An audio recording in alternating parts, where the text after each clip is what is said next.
అమ్మవారిని గాయత్రీ స్వరూపంతో భావన చేస్తాం.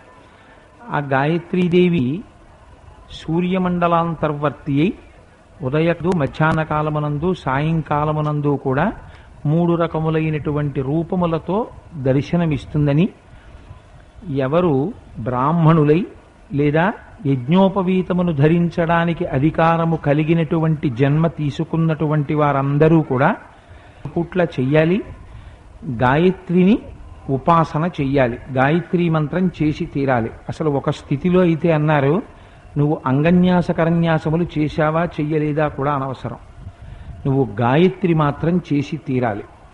గాయత్రి చెయ్యకపోతే, ఒంటి మీద యజ్ఞోపవీతం ఉండి కూడా గాయత్రి చెయ్యకుండా ఇతర దేవతా స్వరూపాన్ని ఎంత గొప్ప ఆరాధన చేసినా వాడు వెళ్ళేటటువంటిది మాత్రము నరకమునకే అని శాస్త్రం తీర్పు చెప్పింది. ఒకవేళ ఇతరమైనటువంటి పూజలు నువ్వు చెయ్యకపోయినా ఒక్క గాయత్రి చేసి సంధ్యావందనం చేస్తే ఒకానొక స్థితిలో వాడు 3 పూటలా సంధ్యావందనం చేసి కనీసం 1000 సార్లు గాయత్రీ మంత్రాన్ని 3 పూటలా చేసిన వాడికి దేవతలు కూడా శిరస్సు ఉంచి నమస్కారం చేస్తారు అని శాస్త్రం. సంధ్యాహీన అశుచి స్వకర్మసు నిత్యకర్మసు. అసలు సంధ్యావందనం చెయ్యని వాడు ఎవడుంటాడో వాడికి అశౌచం ఉన్నట్టుగా లెక్క. వాడు తన కర్మయందు కానీ ఇతర విశేషమైన కర్మయందు కానీ పాల్గొనుటకు వాడికి అధికారము లేదు. ఎందుచేతనంటే వాడు అశౌచమును పొందిన వాడితో సమానమై ఉంటాడు కనుక. మనం ఒక దేశానికి సార్వభౌమ అధికారం ఉన్నది ఎలా చెప్తాం? ఒక జెండాలో చెప్తాం.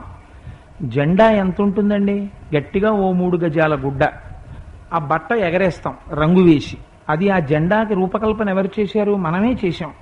ఆ జెండా స్వయంభూ ఏం కాదు, అది మనమే రూపకల్పన చేశాం దానికి. కానీ ఆ జెండా 15 రోజునో రిపబ్లిక్ డే నాడో అసలు యథార్థములకు ప్రతిరోజు ఎగరవేయాలి. జాతీయ పతాకాన్ని ఎగరేస్తే మనం ఏం చేస్తాం? వెంటనే ఆ పతాకమునకు వందనం చేస్తాం. ఎందుకు నువ్వు ఆ బట్టకి వందనం చేయడం ఏమిటి అంటే, మా దేశము, మా దేశ ప్రతిష్ట, మా దేశ సార్వభౌమాధికారము అంతా అందులో ఉన్నది అంతే. మీరు అందులో చూసి మన దేశ గౌరవాన్ని, దేశ ప్రతిష్టని, పతాకానికి నమస్కారం చేస్తున్నారు. ఒక దేవాలయంలోకి ప్రవేశించని ఈ దేవాలయంలో ఉండేటటువంటి మూర్తి వేదము చేత ప్రతిపాదింపబడినటువంటి స్వరూపము కలిగినవాడు, అందుచేత నేను వేదము యొక్క ప్రమాణమును అంగీకరించి లోపలికి వెడుతున్నాను, ధ్వజస్తంభానికి నమస్కారం చేసి లోపలికెడతారు. అలాగే ఏదో ఒక గుర్తు పెట్టుకుంటారు కొంతమంది. ఇప్పుడు మొన్న ఏదో ఎలక్షన్స్ అయ్యాయి, ఒక్కొక్కరికి ఒక్కొక్క గుర్తు. ఆ గుర్తు ఎవరి గురించి చెప్తుంది? ఆ వ్యక్తి గురించి చెప్తుంది. అలాగే యజ్ఞోపవీతము ఉన్నటువంటి వాడు ఆ సంబంధమైనటువంటి దేవతా ఉపాసనను పొందినటువంటి వాడు దేని చేత తెలుస్తుంది? వాడు గాయత్రికి ఇస్తున్నటువంటి గౌరవాన్ని బట్టి తెలిసిపోతుంది. ఒంటి మీద ఉన్న యజ్ఞోపవీతమే సరిగ్గా లేదనుకోండి, జీర్ణమైన యజ్ఞోపవీతంతో వాడు ఉన్నాడు అనుకోండి, వాడికి యజ్ఞోపవీతంగా సరిగ్గా లేనివాడు వాడు సంధ్యావందనం చేస్తున్నాడు, గాయత్రి చేస్తున్నాడని మీరు ఎలా నమ్ముతారు? వాడిలోకి మీరు ఉత్కృష్టమైనటువంటి స్థితిని ఎలా గుర్తించగలుగుతారు? ఒక జెండా చిరిగిపోయింది ఎగరేస్తే కారాగారంలో పెడతారు. కానీ ఈశ్వరుడు ఇచ్చినటువంటి అధికారమును నువ్వు దుర్వినియోగం చేసుకుని, ఈశ్వరుడు నువ్వు ఏది చెయ్యడానికి నువ్వు అర్హుడవు, సమాజమునకు నువ్వు మార్గదర్శకుడుగా బ్రతుకు అని ఇచ్చినటువంటి అవకాశమును వాడు వినియోగించుకోలేనటువంటి దుర్బలుడు. దేని చేత తెలుస్తుంది? తనకి ఏది నియమముగా, ఏది గుర్తుగా చెప్పబడిందో ఆ యజ్ఞోపవీతము చేత గుర్తుపడతారు. అందుచేత గాయత్రి ఉపాసనం అనేటటువంటిది అంత ప్రధానమైనది. మీకు ఒక్క విషయం చెప్తాను. స్త్రీలకి సంధ్యావందనం లేదనుకోండి, పురుషులకు మాత్రమే సంధ్యావందనం ఉంది. కానీ గాయత్రి, ఇప్పుడు మనకి అనేకమైన మంత్రాలు ఉంటాయి. మంత్రాలలో సాధారణంగా ఒక్కటే బీజాక్షరం ఉంటుంది, మిగిలినవన్నీ బీజాక్షరాలు ఉండవు. అంటే మంత్రాల గురించి బహిరంగ మీద వ్యాఖ్యానాలు చెయ్యరు. ఏదో ఒక అష్టాక్షరి, ఒక పంచాక్షరి ఉందనుకోండి, అందులో మిగిలిన అక్షరాలన్నీ బీజాక్షరాలు ఉండవు, ఒక్కటే బీజాక్షరం ఉంటుంది. ఆ బీజాక్షరంలోంచి శక్తి ఆవిర్భవిస్తుంది. చంద్రశేఖర పరమాచార్య స్వామి ఒక అద్భుతమైన మాట ప్రయోగించారు. బీజాక్షరం అనగానేమి అంటే a letter pregnant with sound అన్నారు. అంటే శక్తి ఆ అక్షరాన్ని పలకడం చేత దాన్ని ఉచ్చరించడం చేత వచ్చేటటువంటి శక్తి లోపల ప్రవేశించి తనలో ఉండేటటువంటి బ్రహ్మజ్ఞానమును ఉద్దీపింపచేస్తుంది. అటువంటి బీజాక్షరం మంత్రాలకి సాధారణంగా ఒక్కటే బీజాక్షరం ఉంటుంది. గాయత్రీ మహామంత్రానికి ఉన్న గొప్పతనం ఏమిటంటే గాయత్రీ మహామంత్రానికి 24 అక్షరాలు, 24 బీజాక్షరాలే. 24 బీజాక్షరాలే. 24 అక్షరాలకి 24 మంది ఋషులు, 24 మంది దేవతలు.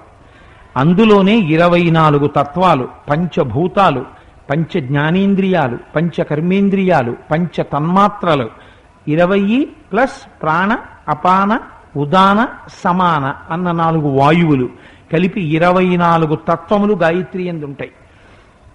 అటువంటి గాయత్రి ప్రతిరోజు ఉదయం లేవగానే ఇంకా సూర్యోదయం అవ్వకుండా ప్రాయశ్చిత్తం లేకుండా అర్ఘ్యమిచ్చి సంధ్యావందనం చెయ్యాలి నియమం ప్రకారం. అలా చేసినట్టయితే విశేషమైన జ్ఞానం కలుగుతుంది. మధ్యాహ్నం సాయంకాలం కూడా సంధ్యావందనం చేసే అలవాటున్న వారికి మంచి ఐశ్వర్యము కలుగుతుంది. ఒక్కొక్క పూట ఒక్కొక్క రకమైనటువంటి స్వరూపంతో అమ్మవారు ఉద్ధరిస్తుంది. ఆవిడ సవితృమండలాంతర్వర్తి అయి ఉంటుంది. అందుకే గాయత్రి అంటేనే గానము చేసిన వారిని రక్షించున్నది. ఎవరు గానము చేస్తున్నారో అంటే ఎవరు ఆ మంత్రం చేస్తున్నారో వారిని రక్షిస్తుంది. అందుకే యదస్నాత్ కురుతే పాపం తదస్నాత్ ప్రతిముచ్యతే, యద్రాత్రియాత్ కురుతే పాపం తద్రాత్రియాత్ ప్రతిముచ్యతే అంటారు సంధ్యావందనంలో. పగలు చేసిన పాపం అంటే రోజు పాపం చేసేసి గాయత్రి చేసి పోగొట్టుకోమని కాదు దాని ఉద్దేశం. తనకి ఎప్పుడైనా పొరపాటును తెలియక ఒక పాపము చేసి ఉంటే పశ్చాత్తాపంతో కుపితుడై గాయత్రి చేసిన వాడికి ఆ పాపము అప్పటితో శమించిపోతుంది. అంత శక్తివంతమైన సంధ్యావందనము, అంత శక్తివంతమైన గాయత్రి. ఒకానొక సమయంలో పూర్వకాలంలో దేవతలందరూ రాక్షసులతో 100 సంవత్సరములు యుద్ధం చేశారు. చేసిన తర్వాత రాక్షసులందరూ ఓడిపోయి పాతాళ లోకానికి పారిపోయారు. దేవతలందరూ పెద్ద సభ పెట్టారు. మహాసంతోషంలో ఉన్నారు. ఇంద్రుడు ఆధ్యక్షంలో కూర్చున్నాడు. మనంత శక్తివంతులు ఎక్కడుంటారు? చూసావా ఎలా తరిమి కొట్టామో? ఇదే అమ్మవారి దగ్గర ఉండేటటువంటి గమ్మత్తు. దేవీ నవరాత్రుల్లో గాయత్రి రూపంగా చూడడం అంటే ఏమిటో తెలుసా అండి? అవతారం చూడమని కాదు దాని ఉద్దేశం. అవతారం బాహ్యంలో మీరు వెళ్ళి చూడడం, అది రోజు ఇక్కడ చూడాలి. ముక్తా విద్రుమహేమనీలధవళచ్ఛాయైర్ముఖై స్త్రీక్షణై యుక్తామిందు నిబద్ధరత్నమకుటాం తత్వార్థవర్ణాత్మికాం గాయత్రీం వరదాభయాంకుశకషా శుభ్రం కపాలం గదాం శంఖం చక్రమధారవిందయుగళం హస్తైర్వహంతీం భజే అని. గాయత్రిని అక్కడ చూడడం కాదు, ఇక్కడ చూడడం అలవాటు చేసుకో. అమ్మ ఆ రూపంతో ఏమి చెప్పిందో తెలుసుకో. అది దాని రహస్యం. ఎందుకు ఇవాళ గాయత్రిగా చూడడం? ఆ రోజున దేవతలందరూ అహంకరించారు. మా అంత వాళ్ళం మేము. చూసావా ఎంత శక్తివంతులమో? రాక్షసుల్ని తరిమి కొట్టాం. మా బలం అటువంటిది అని ఎవడి మానాన వాడు భుజాలు ఎగరేస్తున్నాడు. నేను వాణ్ణి చంపాను, నేను వీణ్ణి చంపాను, నేను వాణ్ణి కొట్టాను, ఇన్ని మాటలు అన్నారు. ఇక్కడ దుర్గా సప్తశతీ పారాయణము అని చేస్తూ ఉంటారు. మీలో చాలా మందికి దుర్గా సప్తశతి అని చాలా శక్తివంతం. అది 700 శ్లోకాలతో ప్రతిరోజు దాన్ని ప్రత్యేకం. కాకినాడలో ఉన్న వారికి ఆ అదృష్టం కలగాలని ఇక్కడ దేవస్థానం పాలక మండలి వారు ఏర్పాటు చేశారు. ప్రతిరోజు దుర్గా సప్తశతి అక్కడ అమ్మవారి పాదాల దగ్గర కూర్చుని ఒక మహానుభావుడు సప్తశతీ పారాయణం చేస్తారు. చేసి సాయంకాలం 4 గంటలకి నవావరణార్చనం చేస్తారు. చేసిన తీర్థం మీకు ఇస్తారు. కానీ ఆ తీర్థం పుచ్చుకోవాలంటే మాత్రం సాయంకాలం వరకు ఉపవాసం ఉండాలి. పలహారం చేయొచ్చు. అలా ఎవరు ఉపవాసం ఉంటారో వాళ్ళు తీసుకోవచ్చు. మధ్యాహ్నం వరకు ఇంకా భోజనం చెయ్యకుండా కేవలంగా పలహారం మాత్రమే చేసి మధ్యాహ్న భోజనానికి ముందు ఇక్కడికి వస్తే గుడి ప్రాంగణానికి ఇక్కడ సూర్య నమస్కారాలు చేస్తున్నారు. ఆరోగ్యం భాస్కరాదిచ్చేత్, ఆరోగ్యం కలుగుతుంది. 1 గంటకి ఇక్కడికి వస్తే సూర్య నమస్కారాలు చేసినటువంటి తీర్థం ఇస్తూ ఆరోగ్యం కలగాలని ఆశీర్వచనం చేస్తారు. అలాగే ఎప్పుడైనా పొద్దున్న పూట్ల వచ్చి 8 గంటలకి కాసేపు సరదాగా అక్కడ కూర్చుంటే మీరు తెల్లబోతారు. వాళ్ళు మంత్రాలు చదువుతూ నల్లటి మట్టి తీసుకొచ్చి ఆ మృత్తికతో వినాయకుణ్ణి తయారు చేస్తారు. ఇవాళ మీరు విన్నారు కథ అయిపోయిన తర్వాత ఒక్కసారి ఆ రాజద్వారానికి ఎడం పక్కన ఒక పీట వేసి ఉంటుంది, ఒక వస్త్రం కప్పి.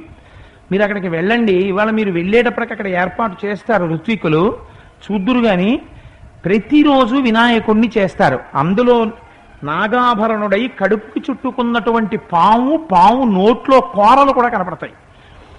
ఆయన తయారు చేస్తారు. ఇంతంత ఏనుగు చెవులతోటి ఇలా తొండం తిప్పు కూర్చుని ఉంటాడు. మీరు ఇవాళ వెళ్తున్నప్పుడు తప్పకుండా ఆ మహాలింగానికి, ఆ గణపతిని దర్శనం చేయండి. మంత్రానుష్ఠానం చేస్తూ ప్రతిరోజు మృత్తికలు ఇంతంత ముద్దలు చేసి బియ్యపు గింజలతో ఒత్తి దాంతో మహాలింగం చేసి అర్చన చేస్తారు. మీరు 1 గంటకు వస్తే ఆ మహాలింగార్చన తీర్థం కూడా తీసుకోవచ్చు. ఇన్నింటిని నవరాత్రులలో ఏర్పాటు చేశారు. నేను ఇందుకే విషయం అనుసంధానంగా విజ్ఞాపన చేశానంటే, అనుషంగికంగా దేవతల నాడు మా శక్తి అన్నారు. అమ్మవారు ఒక పాఠం చెప్పాలనుకుంది. ఎవరైనా అంతే, ఒక స్థితికి వచ్చేంత వరకు భగవంతుడి దయండి నేను పైకి రావాలి, భగవంతుడి దయండి నేను పైకి రావాలంటాడు. ఒక స్థితికి వచ్చేసాడు అనుకోండి, ఇంకా కళ్ళు కనపడవు. ఏ స్థితికి వెళ్ళిపోతాడంటే అమ్మవారి కన్నా తానే ఎక్కువ ఉన్న స్థితికి వెళ్ళిపోతాడు. వెళ్ళిపోయి నా అంతవాడు లేడు, నాకన్నా గొప్పవాడేవాడు, ఈ స్థితికి వెళ్ళిపోతాడు. అప్పుడు అమ్మవారు ఒక పాఠం చెప్తుంది. బిడ్డలు కదా, ఆ తల్లి చెనకదు, కానీ ఒక పాఠం చెప్తుంది. దేవతలు కూడా ఇలాగే అహంకరించారు.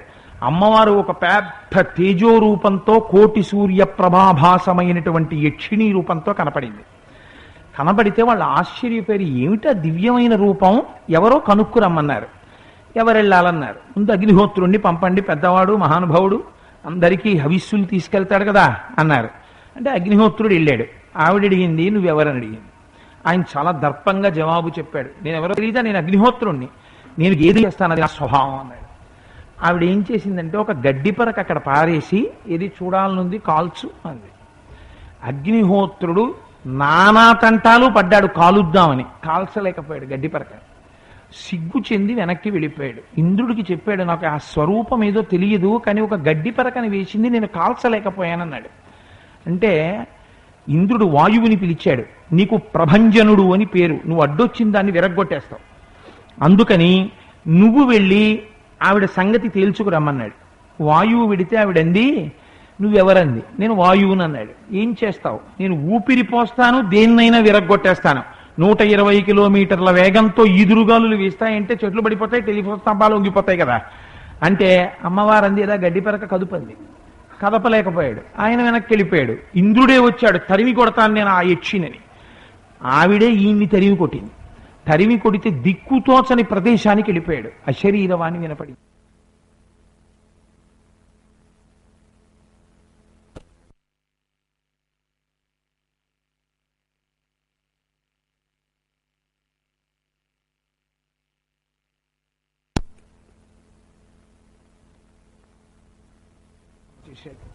అప్పుడు అమ్మవారు తేజోమూర్తి అయి దర్శనమిచ్చింది. ఇచ్చి ఇక నుంచి ఈ అజ్ఞానం కలగకుండా సమస్త ఐశ్వర్యమును పొందడానికి నన్ను గాయత్రిగా ఉపాసన చెయ్యి అని చెప్పింది. ఆనాటి నుంచి దేవతలు కూడా గాయత్రి స్వరూపాన్ని ఉపాసన చేస్తారు. గౌతమ మహర్షి గురించి మీరు వినే ఉంటారు. గౌతమ మహర్షి ఎంతటి మహానుభావుడండి. అంతటి గౌతమ మహర్షి యొక్క శక్తి అంతా ఎక్కడదో తెలుసా? ఇవాళ ప్రత్యేకించి గోదావరి జిల్లాల వాళ్ళం అన్నం తింటున్నాం, నీళ్లు తాగుతున్నాం, బతికున్నాం అంటే ఎవరి భిక్ష? గౌతమ మహర్షి భిక్ష. ఆయన ఇచ్చిందే గోదావరి. అటువంటి గౌతముడు అన్ని చోట్ల కూడా క్షామం వచ్చేసి తినడానికి తిండి లేకపోతే తన తపశ్శక్తితో అపారమైనటువంటి ఆహారాన్ని సృష్టించి అందరికీ పెట్టేవాడు. గౌతముడి ఆశ్రమంలో క్షామం ఉండేది కాదు, ఆయన గాయత్రి ఉపాసన చేస్తాడు. కానీ గౌతముడి ఆశ్రమానికి వెడితే అన్నం దొరుకుతుందని వచ్చే వాళ్ళ సంఖ్య పెరిగిపోయింది. పెరిగిపోతే ఆనాడు గౌతముడు గాయత్రీదేవిని ప్రార్థన చేశాడమ్మా, ఇంతమంది అన్నార్తులు నేను ఎలా అన్నం, ఆవిడ ఒక పాత్ర ఇచ్చింది, దీంట్లో అన్నం తరగదు, ఎంతమందికైనా అన్నం పెట్టమని. ఆవిడ అన్నం పెట్టేవాడు. అలా 100 సంవత్సరములు పెట్టాడు. పెడుతుంటే ఈయన వైభవం విని దేవి ఒకసారి శచీదేవి దగ్గర కూర్చుని, గౌతముడి వైభవం చూశావా శచి అని. ఇది విన్నాడు నారదుడు. గౌతముడి ఆశ్రమానికి వచ్చి నిన్ను దేవేంద్రుడు పొగిడాడయా అని చెప్పి నమస్కరించాడు. నాదేముందయా, ఇదంతా గాయత్రీదేవి మహాత్యం, నా గొప్పతనం లేదన్నాడు గౌతముడు. ఈలోగా వర్షాలు పడ్డాయి, పంటలు పండాయి. బ్రాహ్మణులకి అక్కడ ఉన్న వాళ్ళకి కొంచెం కోపం వచ్చింది. ఇంత గొప్పవాడని గౌతముడికి పేరు వచ్చేసింది, ప్రపంచంలో ఇదో దౌర్భాగ్యం కదా, ఒకడికి పేరు వస్తే ఇంకోటి తట్టుకోలేడు. అందుకని ఆయనకంత పేరు వచ్చేయడమా? అందుకని చెప్పి ఆయన్ని ఎలా అయినా మనం పాడు చేసేయాలి. అందుకని ఏం చేద్దాం అంటే గౌతముడి మీద ఏదో ఒక అపనింద వెయ్యాలి. ఇప్పుడు అందరూ చీత్కరించేటట్టు చెయ్యాలి. ఏం చేద్దాం అనుకున్నారు? ఒక మాయా గోవుని సృష్టించారు. అది గట్టిగా గాలేస్తే పడిపోతుంది. అటువంటి గోవుని సృష్టించారు. ఆయన అగ్నికార్యం చేసుకుంటున్నాడు గౌతముడు. అది లోపలికి ప్రవేశిస్తోంది. చూసి ఆవు లోపలికి వచ్చేస్తోంది పర్ణశాలలోకని అదిలించాడు, హుంకారం చేశాడు. ఆ మాత్రం హుంకారానికి ఆ గోవు చచ్చిపోయింది. వెంటనే వీళ్ళు గోవుని చంపేశాడు గౌతముడు, గోహత్యాపాతకం అంటుకున్నవాడు అన్నారు. అందరూ చేరి చెప్పుకోవడం మొదలెట్టారు. నేను హుంకారం చేస్తే గోవు చచ్చిపోవడం ఏమిటని దివ్య దృష్టితో చూశాడు గౌతముడు. బ్రాహ్మణులు చేసినటువంటి ద్రోహం ఆయనకి తెలిసింది. ఆయన ఏమని శపించాడో తెలుసా అండి? మీకు అన్నం నీళ్లు పుట్టవని శపించలేదు.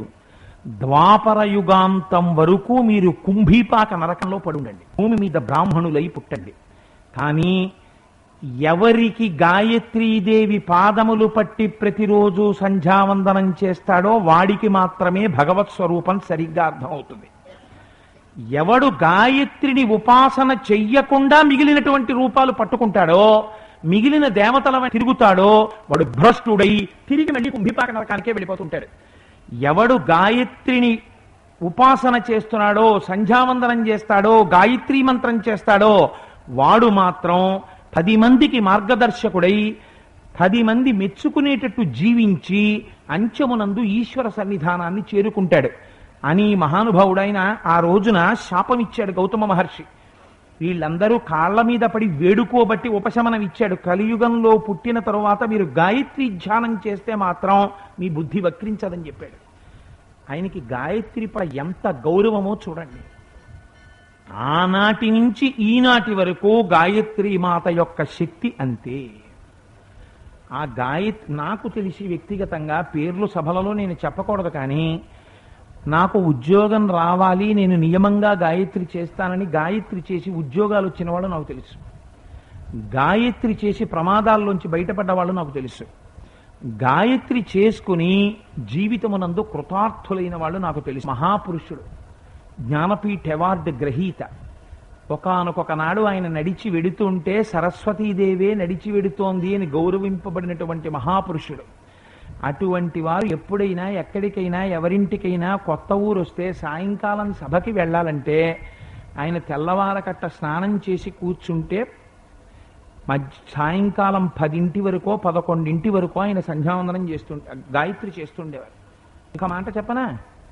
అసుర సంధ్య వేళలో చంద్రమౌళీశ్వరుడికి అభిషేకం జరుగుతూ ఉండగా చంద్రశేఖర పరమాచార్య స్వామి వేదిక మీదకి వచ్చాక ఉత్తరీయం కప్పుకుని యజ్ఞోపవీతం ఉన్నవాళ్ళు అసుర సంధ్య వేళలో సభలో ఉంటే వేలు పెట్టి లేపేసేవారు. వెళ్ళి సంధ్యావందనం చేసి తర్వాత రండి సభలో. కానీ సంధ్యావందనం గాయత్రి అనుష్ఠానం అంత గొప్పదిగా చూశారు చంద్రశేఖరులు కూడా. నేను ఎందుకు ఈ విషయాలు మీకు విజ్ఞాపన చేశానంటే గాయత్రి మహాత్మ్యము అంత గొప్పది. ఆ అమ్మ పేరు పలకడమే అదృష్టం. ఇవాళ దేవీ నవరాత్రులలో 3వ నాడు గాయత్రీ మాతని ఒక్కసారి స్మరించి అది రూపదర్శనం చేయడం అంటే. కథాంశము తెలియక మనస్సులో భావించలేనివాడు కనీసం బాహ్యంలో చూసి నమస్కరిస్తాడని. ఇప్పుడు ఎవరండి గాయత్రి? గాయత్రి వేరు, సావిత్రి వేరు, సరస్వతి వేరు, లక్ష్మి వేరు, ఇన్నుండవు. నిన్న వెంకటాచలంలో ఆ బ్రహ్మోత్సవాలు జరుగుతుంటే వెంకటేశ్వరుడే సరస్వతి అవతారంగా ఉన్నాడు. అదే వెంకటేశ్వరుడు సరస్వతి అవతారం ఎలా అవుతాడంటే అదో అజ్ఞానం. అంటే వాడికి గాయత్రి ప్రచోదనం లేదనమాట, వాడికి అర్థం కాదు. ఆవిడే మీరు మనస్సుతో చూడాల. ఇవాళ అమ్మ దగ్గరికి దర్శనానికి వెళ్ళినప్పుడు అమ్మా గాయత్రి నీకు నమస్కారం అనాలి. మీరు మీ నోటితో ఉచ్చరించమని ఆ నామం ఇవ్వాల. అలా ఉచ్చరిస్తే, అలా దర్శనం చేసి నమస్కరిస్తే ఆవిడ బుద్ధిని సక్రమమైన మార్గములో పెట్టి మనని నడిపించగలిగినటువంటి తల్లి. ఆ తల్లి యొక్క అనుగ్రహం ఎలా ఉంటుందో తెలుసా అండి? ఆవిడ 3 పూట్ల సూర్యుడిలో సవితృమండలాంతర్వర్తి అయి ఉంటుంది. అదే తల్లి తన కన్నులు కదుపుతూ తన కన్నులతో రక్షణ ఎలా చేస్తుందో ఇప్పుడు మామూలుగా సాధారణంగా అందరూ ఏం చెప్తారంటే లలితా సహస్రనామ స్తోత్రంలో ఒక నామం ఉంది, వక్త్రలక్ష్మి పరివాహచలన్మి నభలోచన అని.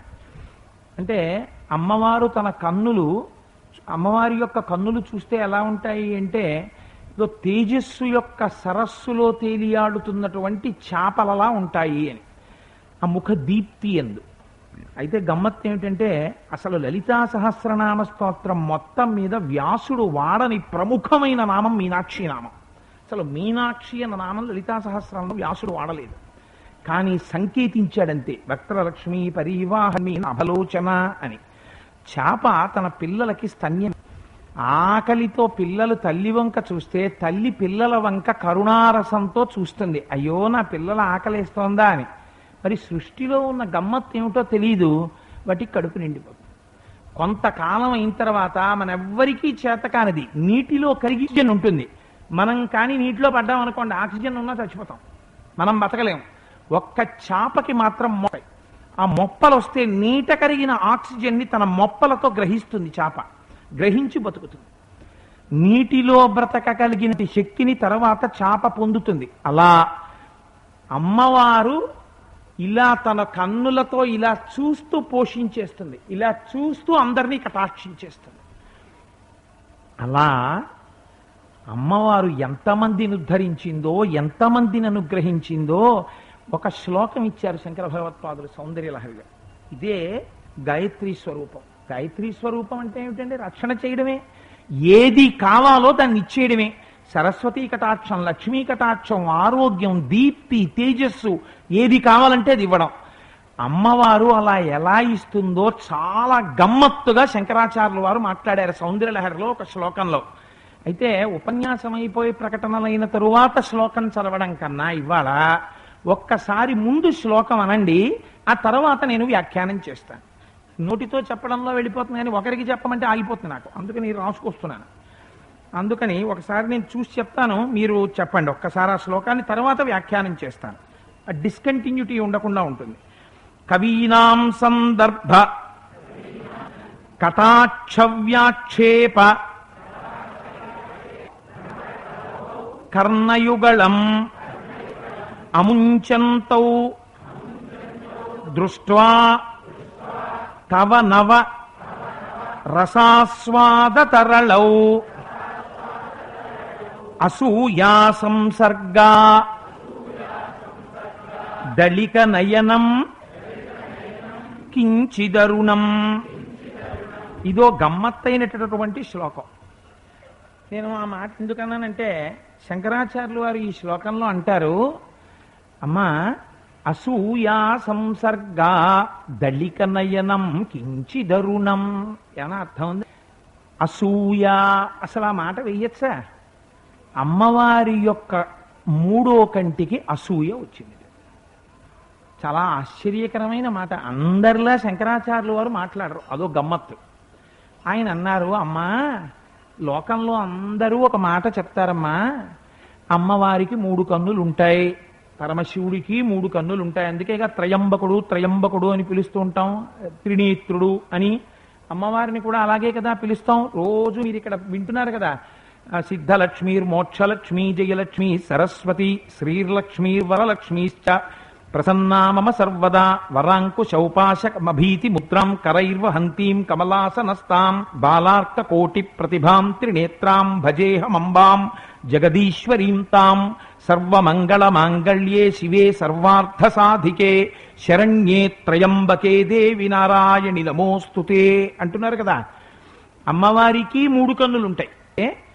అయ్యా ఈ 2 కన్నులు సూర్యుడు చంద్రుడు, 3వ కన్ను అగ్నిహోత్రము. పరమశివుడికి కూడా 3వ కన్ను ఉంది. పరమశివుడికి 3వ కన్ను కూడా అగ్నిహోత్రం అనే చెప్తాం. ఎందుకు 3వ కన్ను అంటే, ఆ 3వ కన్ను తెరిచాడు అనుకోండి పరమశివుడు, ఎదురుగుండా ఉన్నటువంటి వస్తువు భస్మం అయిపోతుంది. కానీ మీరు ఆలోచించండి, శంకరుడికి ఎన్ని మాటలు కోపం వచ్చి 3వ కన్ను తెరిచినట్టుగా పురాణాలలో ఉన్నది? ఒకే ఒక్కసారి. అంటే ఇంకెప్పుడు కోపం రాదా? గమ్మత్తు ఏమిటంటే, ఆయన కాల్చేశాడు ఒక ఆయన్ని. ఆయన ఎవరిని కాల్చేశాడో ఆయన ఇప్పటికీ బతికున్నాడు. అది విచిత్రం. పోనీ అలా ఎవరు బతికించారండి? పార్వతీదేవి బతికి, పోనీ ఇంకోళ్ళు బతికించలేదు, ఆయన భార్య బతికించింది. మరి అదేమిటి అసలు? అది సృష్టిలో రహస్యం. అది మీకు అర్థమైంది అనుకోండి, మీకు ఆ చెరుకు వీళ్ళు అర్థమైపోతుంది. గోపాలకృష్ణ స్వామి తక్కువ అనుకుంటున్నారేంటి? అందుకే ఆ బ్యాక్ డ్రాప్ అలా వేశారు ఆయన. అందులో రహస్యం ఏమిటో తెలుసా అండి? శంకరుడి యొక్క మూడో కన్ను తెరవడం అంటే అది జ్ఞాననేత్రం. జ్ఞాననేత్రం తెరుచుకుందనుకోండి, నామరూపాత్మకమైనటువంటి జగత్తు వెళ్ళిపోయి బ్రహ్మమొక్కటే దర్శనమవుతుంది. తదధిష్టానమైనటువంటి బ్రహ్మమొక్కటే కనపడుతుంది. అందుకని ఆయన శివుడు మొన్నటి రోజున డాన్స్ లో పాట పాడారు కదా, జడలోన గంగాను ధరించుకున్నట్టి జగమూలేలే సాంబా శివుని సన్నిధికే అని ఆయన గంగాధరుడు. అందుచేత అటువంటి జ్ఞానగంగాధరుడైనటువంటి శంకరుడు మూడవ కన్ను తెరిస్తే ఎవరు కాలిపోయారు? మన్మధుడు కాలిపోయాడు. మన్మధుడంటే ఎవరు? ఆయనకి పేర్లున్నాయి, స్మరుడు, కాముడు అని. కాముడంటే కోరిక కల్పిస్తాడు, స్మరుడు మన్మధుడు మనస్సుని మధింప చేస్తాడు, ఏదో లంపటం, ఏదో కోరిక పుట్టిస్తాడు. ఇంకా మనస్సు అలా తిరుగుతూనే ఉంటుంది, ఆ కోరిక తీర్చుకునేదాకా తిప్పి తిప్పి తిప్పి తిప్పి తిప్పుతాడు. ఇలా తిప్పగలిగినటువంటి లౌకికమైనటువంటి కోరికల యొక్క స్వరూపమైనటువంటి మన్మధుండి తన మూడవ కంటి మంట చేత కాల్చినటువంటి మహాపురుషుడు ఒక్క పరమశివుడే. ఆయన ఇంకొకరిని కూడా చేశాడు అలాగా. ఎవరిని? మూడవ కంటి మంట చేత కాదు, తన ఎడమ కాలెత్తి తన్నాడు ఒక ఆయన్ని. ఎవరినో తెలుసా అండి? ఎవరు కనపడితే లోకం ఉండదో ఆయన తన్నాడు. యమధర్మరాజు గారు కనపడ్డారనుకోండి, అయిపోయిందే. ఇంకా ఆయన దర్శనంతో ఇంకా ఇతర దర్శనాలు ఉండవు. ఎవరో ఉంటారు మహానుభావులు, మృత్యుదేవత నోటి రెండు కోరల చిక్కి బ్రతికినొనక వేళ బ్రతుకవచ్చు గాక సైరింపవచ్చునే కదనమందు నేనే శ్రీహరియంచ సంభవుడనే నిర్మాణక్ష నిర్మూల చెరుండనేని ఇది లోకద్రోహి దైతేయ సంతానారణ్య భవాననాయక చౌదర్శన జ్వాలలం నేనింబాసి కిరీటి మస్తకమ భూమింత్రెళ్ళుతన్ భోరునన్నంటాడు గయోపాఖ్యానంలో కృష్ణ పరమాత్మ ప్రతిజ్ఞ చేస్తూ. అది వేరు. ఎవరో ఉంటారు అలా మృత్యుదేవత యొక్క రెండు కోరల యందు చిక్కి జారి కింద పడి బతికేటటువంటి వాడు. కానీ సాధారణంగా ఒకసారి యమధర్మరాజు గారి దర్శనమైందంటే ఇతర దర్శనాలన్నీ ఆగిపోయినట్టే లెక్క. అలాంటి యమధర్మరాజుని తన ఎడమ కాలితో వక్షస్థలం మీద తన్నాడు. వక్షస్థాడనమంతకస్య కఠినాపస్మార సంవర్ధనం భూభృత్పర్యటనం నమత్సుర కర్మేదం మృదులస్య తావక పదద్వంద్వస్య గౌరీపతే మచ్చేతోమణి పాదుకా విహరణం శంభో సదాంగీకురు అని శంకర భగవత్పాదులు శివానంద లహరిలో ప్రార్థన చేశారు. అంత కఠినాతి కఠినమైన యమధర్మరాజు వక్షినప్పుడు నీ పాదం ఎంత సొక్కిపోయిందో శంకరా, నా మనస్సు అనేటటువంటి మణిపాదుకు తొడుక్కో, ఏమైనా తంతే నొప్పి పెట్టకుండా ఉంటుందన్నారు. ఎంత చిత్రం చూడండి, ఆయన మనస్సు అని మణిపాదుకు తొడుక్కోవడం అంటే శంకరుడు తన హృదయంలో ఉండాలని. అందుచేత యముణ్ణి తన్నాడు, మన్మధుణ్ణి కాల్చాడు. మన జన్మకి కారణమేది? మన్మధుడు. మన జన్మము పూర్తవడానికి కారణమేది? యముడు. అంటే మన జన్మము పూర్తవడానికి కారణమైన యముని యొక్క వక్షస్థలము మీద మన జన్మకి కారణమైన మన్మధుణ్ణి కాల్చినవాడు శంకరుడు. అంటే ఏమిటి? ఆయన పాదములు పట్టుకుంటే నువ్వు వేరొకసారి జన్మించవలసిన ఉండదు, వేరొకసారి మరణించవలసిన అవసరం ఉండదు. అంటే జనన మరణ రహితమైన శాశ్వత శివ సాయుధ్య స్థితిని పొందగలవు. అందుకని మన్మధుణ్ణి కాల్చాడు మూడో కంటితో. కాలిస్తే అమ్మవారో గమ్మత్తు చేసింది. మన్మధుడు పట్టుకునే ఆయుధాలు, అమ్మవారు పట్టుకునే ఆయుధాలు ఒకటే ఉంటాయి. మన్మధుడు ఏం పట్టుకుంటాడు? చెరుకు విల్లు పట్టుకుంటాడు. అమ్మవారు ఏం పట్టుకుంటుంది? చెరుకు విల్లే పట్టుకుంటుంది. ఎందుకండి అమ్మవారు చెరుకు విల్లు పట్టుకోవడం? అంటే గమ్మత్తు ఏమిటో తెలుసా అండి? మీరు ఒక్కసారి వెనకాతలున్న తెరవంక చూడండి. సాధారణంగా శివుడి పరిస్థితి ఏమిటంటే ఆయనకి బాహ్య ప్రపంచంతో సంబంధం ఉండదు. ఆయన ఇలా కూర్చుని అరమోర్పు కన్నులతో ఉండి జపమాల పట్టుకుని తనలో తానే తన ఆత్మస్వరూపంతో రమించిపోతూ శివుడై, శంకరుడై, ఆత్మస్వరూపి అయి, నిర్గుణుడై, నిరంజనుడై, చూసారా ఏదో ఓం నమో భగవతే సదాశివాయ సకల తత్వ విదూరాయ సకల లోకైక కర్త్రే సకల లోకైక హర్త్రే సకల లోకైక సంహర్త్రే సకల లోకైక సాక్షిణే సకల జగద భయంకరాయ శశాంక శేఖరాయ శాశ్వత నిజావాసాయ నిరావాసాయ నిరాతంకాయ నిష్కళంకాయ నిష్ప్రపంచాయ నిస్సంగాయ నిర్మమాయ నిర్మలాయ నిర్గుణాయ నిరుపమ విభవాయ నిత్య శుద్ధ బుద్ధ పరిపూర్ణ సచ్చిదానందద్వైత పరమ ప్రకాశాయ పరమశాంత ప్రకాశాయ తేజోరూపాయ తేజోధిపతయే జయ జయ జయ రుద్ర మహారుద్ర మహారౌద్ర వీరభద్రావతార కాళభైరవ కల్పాంత భైరవ కపాలమాలాధర ఖట్వాంగ ఖడ్గ చర్మ పరశుపాశంకుశ ఢ్వమరుక మృగశూల చాప బాణ గదాశక్తి బిందివాల తోమర ముసల ముసుండి ముద్గర ప్రాస పరిఘ పట్టి శశతగ్ని చక్రాద్యాయుధ భీషణకర సహస్ర దంష్ట్ర కరాలవదన వికటాట్టహాస విస్పాటిత బ్రహ్మాండ మండల నాగేంద్రహార నాగేంద్ర వలయ నాగేంద్ర చర్మ ధర మృడ మృత్యుంజయ త్రయంబక త్రిపురాంతక విరూపాక్ష విశ్వేశ్వర వృషభవాహన అని చెరుకు విల్లు పట్టుకుంటే తేలేవు, నేను పట్టుకోవాలి చెరుకు విల్లు.